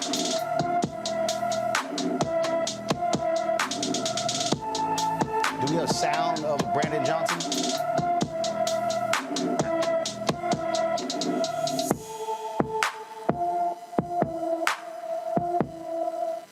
Kayla Washington has been missing from her homestead, Florida home since May 4th. The 17-year-old is 5 feet 1 inches tall, weighs 109 pounds, with black hair and brown eyes. Anyone with information about Kayla Washington should call the Homestead, Florida Police Department at 305-247-1535, 305-247-1535. Folks, today Chicago swore in its 57th mayor. Brandon Johnson took the oath of office today, where hundreds of people flocked to the Credit Union One Arena on Monday to watch him. A union organizer and county commissioner, also former public school teacher, sworn in as the mayor of Chicago. The soul of Chicago tells us we will never close our doors to those who come here in search of a better life.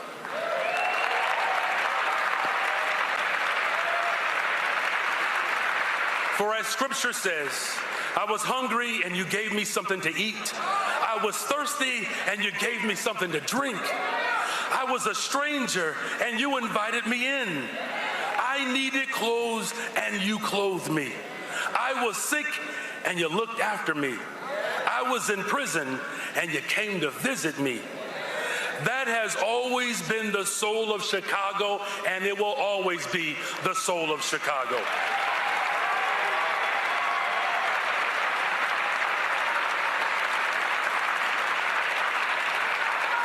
We know the strength of a city is determined by how we treat the most vulnerable.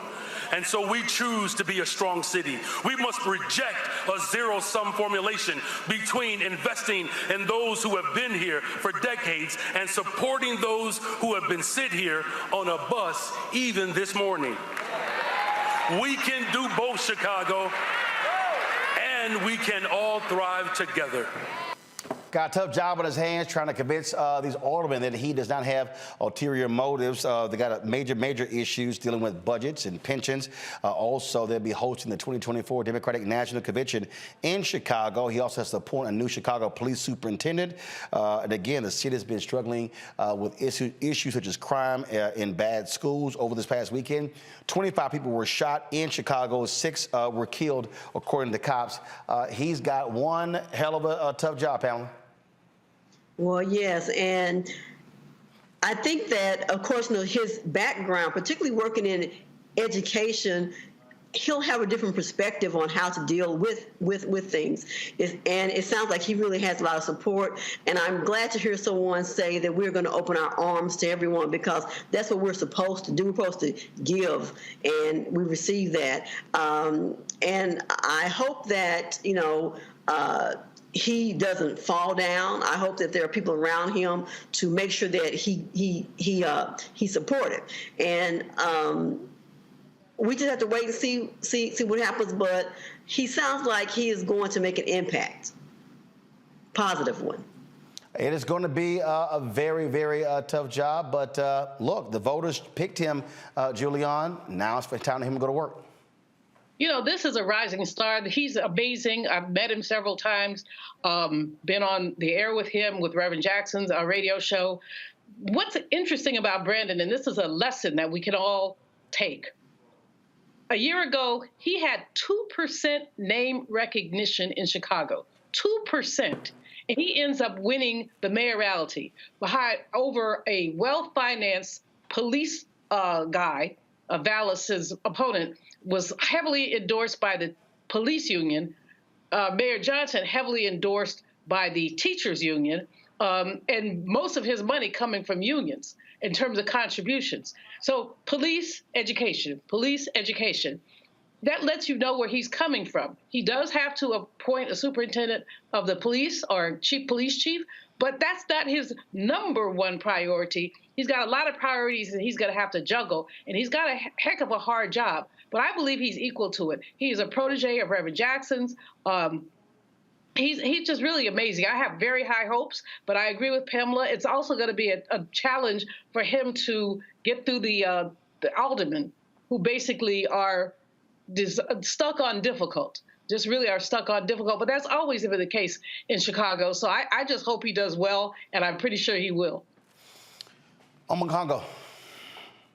Well, I remember we had him on the show, the night before the election, and I'm remembering Eric Adams and others who have been on the show, and shout out to those politicians out there who respect the power of Black media as it relates to reaching their intended audience. When it comes to Mayor Johnson, I think that it's also important to understand that we need to have more educators, people who come from our community. Is it, Brother Jamal, the representative in New York as well, the former educator, people who have seen what happens in our communities as it relates to violence, as it relates to underfunding, as it relates to the needs of our students to be able to come and be whole. And when I'm harping back on this education piece, because when you focus on making the schools whole, there are wraparound services that you have to bring to a community that are going to help the entire community as relates to job creation, reduction in violence, a reduction in people who are not engaged in after school activities and the like. And this is a person who understands that. So I'm very excited about what's going to happen with Chicago. And even as it relates to the superintendent thing, Mayor Johnson is somebody who believes in having partnerships with the police and the community. And so I feel like if he continues to move forward with the support that he has, understand that he wasn't, and that's a mandate for people who got his back and want to see something better, these aldermen and these other people, there will be a challenge. But if he continues to have that city at his back, I think amazing things can happen in Chicago. And lastly, Roland, I'm very happy with the fact that he took on this issue of these migrants and these workers being bused to these cities with black mayors, took it head on and said, hey, we are here for it, because that says more about who we are. So man, props to him and the best of luck. All right, folks, hold tight 1 second. When we come back, Fit, Live, Win. They said the COVID emergency is over, but it is still an issue. Be sure to protect your health. We'll talk about that next on Roland Martin Unfiltered on the Black Star Network.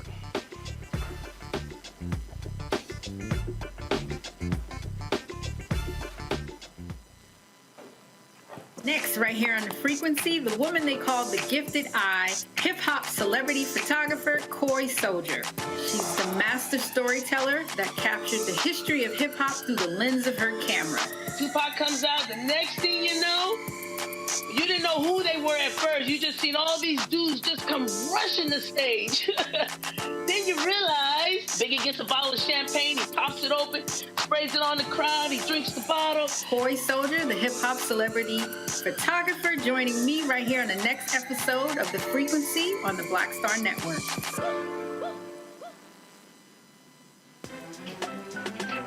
I'm Faraji Muhammad, live from LA. And this is The Culture. The Culture is a two-way conversation. You and me. We talk about the stories, politics, the good, the bad, and the downright ugly. So join our community every day at 3 p.m. Eastern and let your voice be heard. Hey, we're all in this together. So let's talk about it and see what kind of trouble we can get into. It's The Culture, weekdays at 3, only on the Black Star Network. Black Star Network is here. Oh, no punch! I'm real revolutionary right now. Thank you for being the voice of Black America. All momentum we have now, we have to keep this going. The video looks phenomenal. See, there's a difference between Black Star Network and Black-owned media and something like CNN. You can't be Black-owned media and be scared. It's time to be smart. Bring your eyeballs home. You dig? My name is Charlie Wilson. Hi, I'm Sally Richardson Whitfield. And I'm Dodger Whitfield. Hey everybody, this is your man Fred Hammond, and you're watching Roland Martin, my man, Unfiltered.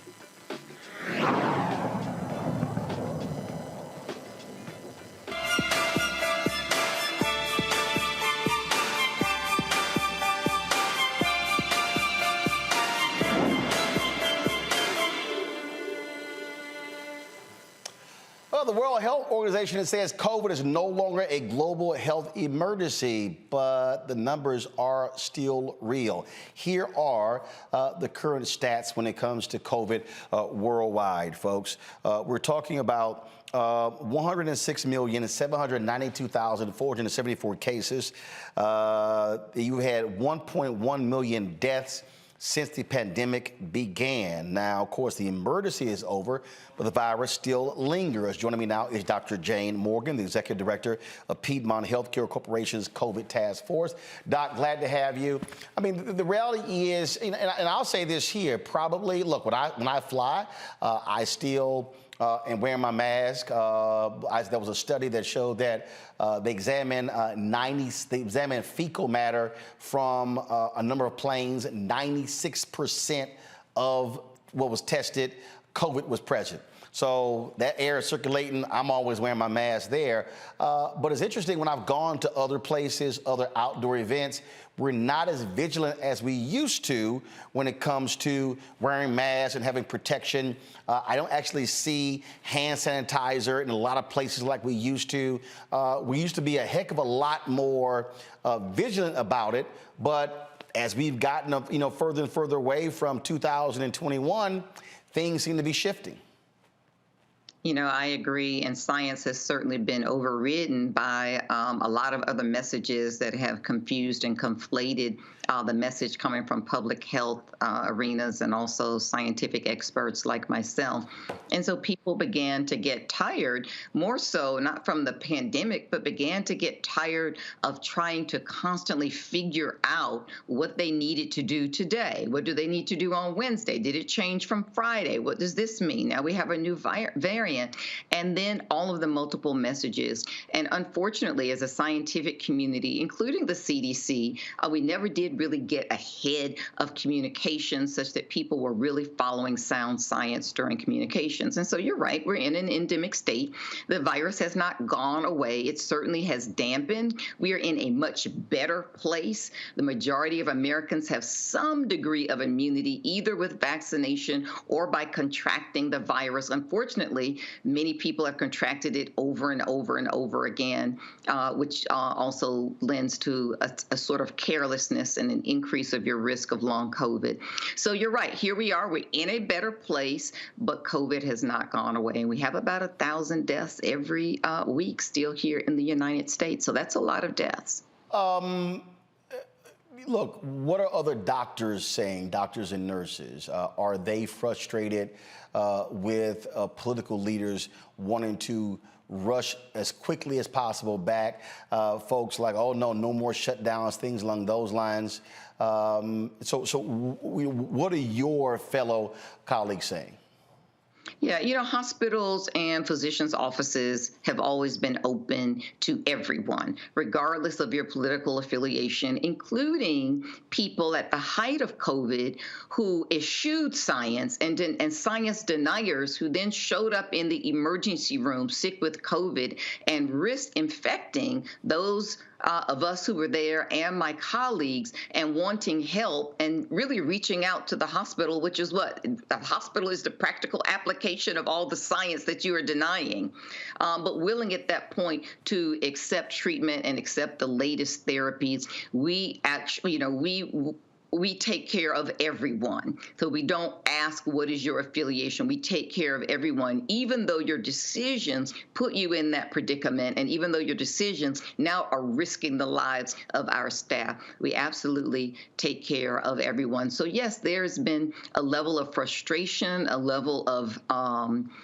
unbelievability with what we were facing in the hospital, and then walking right outside of the hospital 1 or 2 blocks away and seeing people, gathering at events and unmasking. Meanwhile, back at the hospital, we're intubating people. And so it was really in certainly at different stages of the pandemic, it was almost living in 2 different worlds, which can be very, very discouraging, that you're spending your entire day at the hospital managing and saving the lives of patients who are sick with COVID. And then you leave outside of the hospital setting, and the world doesn't seem to be aware of what's really happening.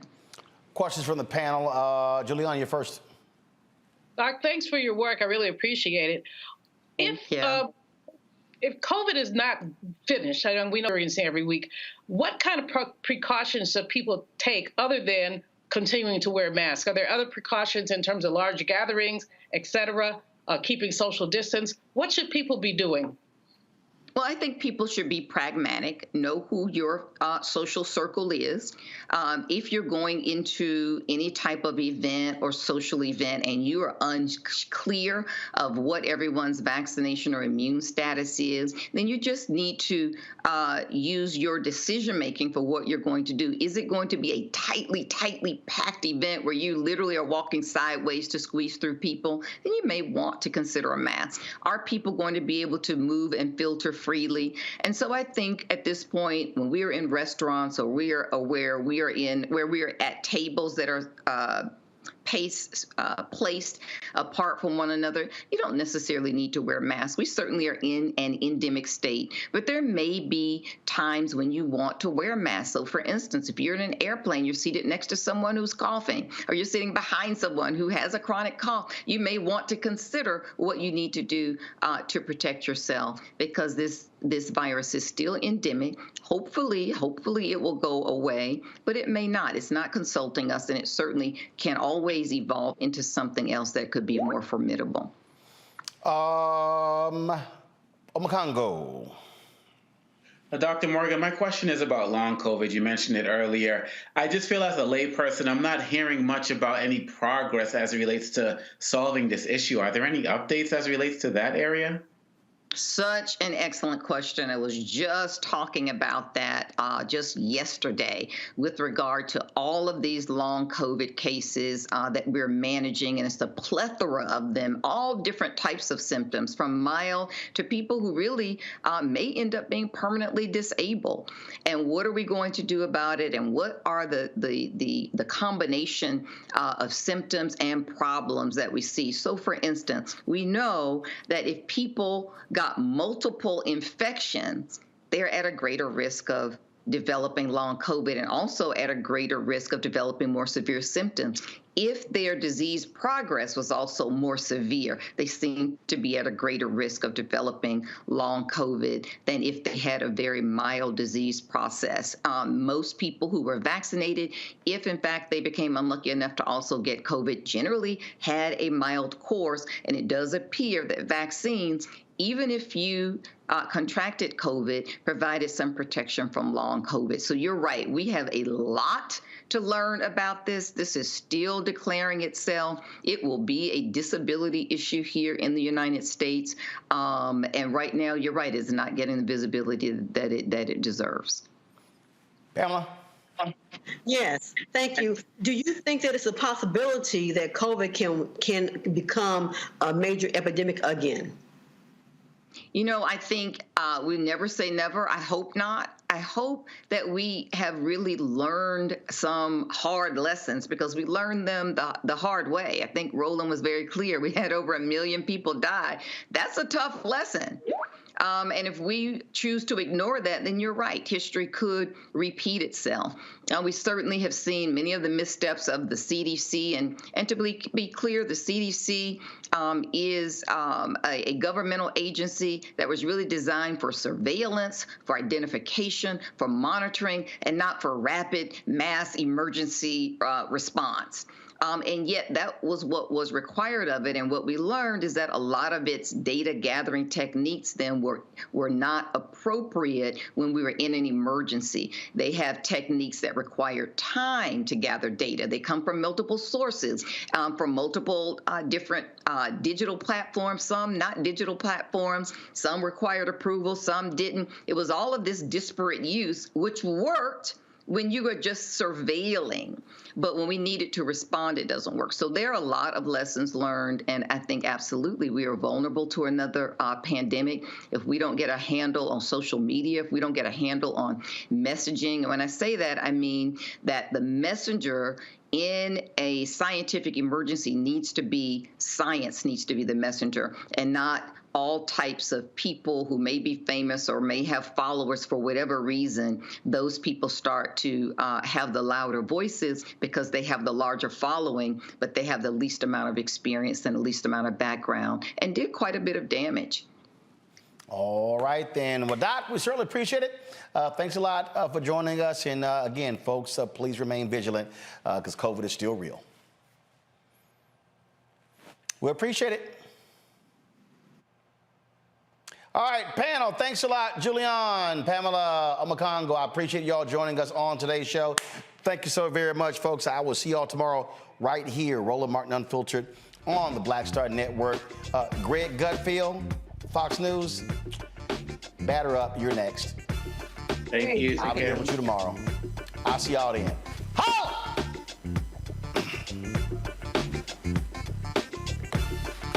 Folks, Black Star Network is here. Oh, no punches! I'm real revolutionary right now. Support this man, Black Media. He makes sure that our stories are told. Thank you for being the voice of Black America, Roland. Stay black. I love y'all. All momentum we have now, we have to keep this going. The video looks phenomenal. See, there's a difference between Black Star Network and Black-owned media and something like CNN. You can't be Black-owned media and be scared. It's time to be smart. Bring your eyeballs home. You dig? Pull up a chair, take your seat. The Black Tape with me, Dr. Greg Carr, here on the Black Star Network. Every week, we'll take a deeper dive into the world we're living in. Join the conversation only on the Black Star Network. Hi, I'm Dr. Jackie Hood Martin, and I have a question for you. Ever feel as if your life is teetering and the weight and pressure of the world is consistently on your shoulders? Well, let me tell you, living a balanced life isn't easy. Join me each Tuesday on Black Star Network for A Balanced Life with Dr. Jackie. We're all impacted by the culture, whether we know it or not. From politics to music and entertainment, it's a huge part of our lives, and we're going to talk about it every day right here on The Culture with me, Faraji Muhammad, only on the Black Star Network. I'm Deborah Owens, America's Wealth Coach, and my new show, Get Wealthy, focuses on the things that your financial advisor and bank isn't telling you, but you absolutely need to know. So watch Get Wealthy on the Black Star Network.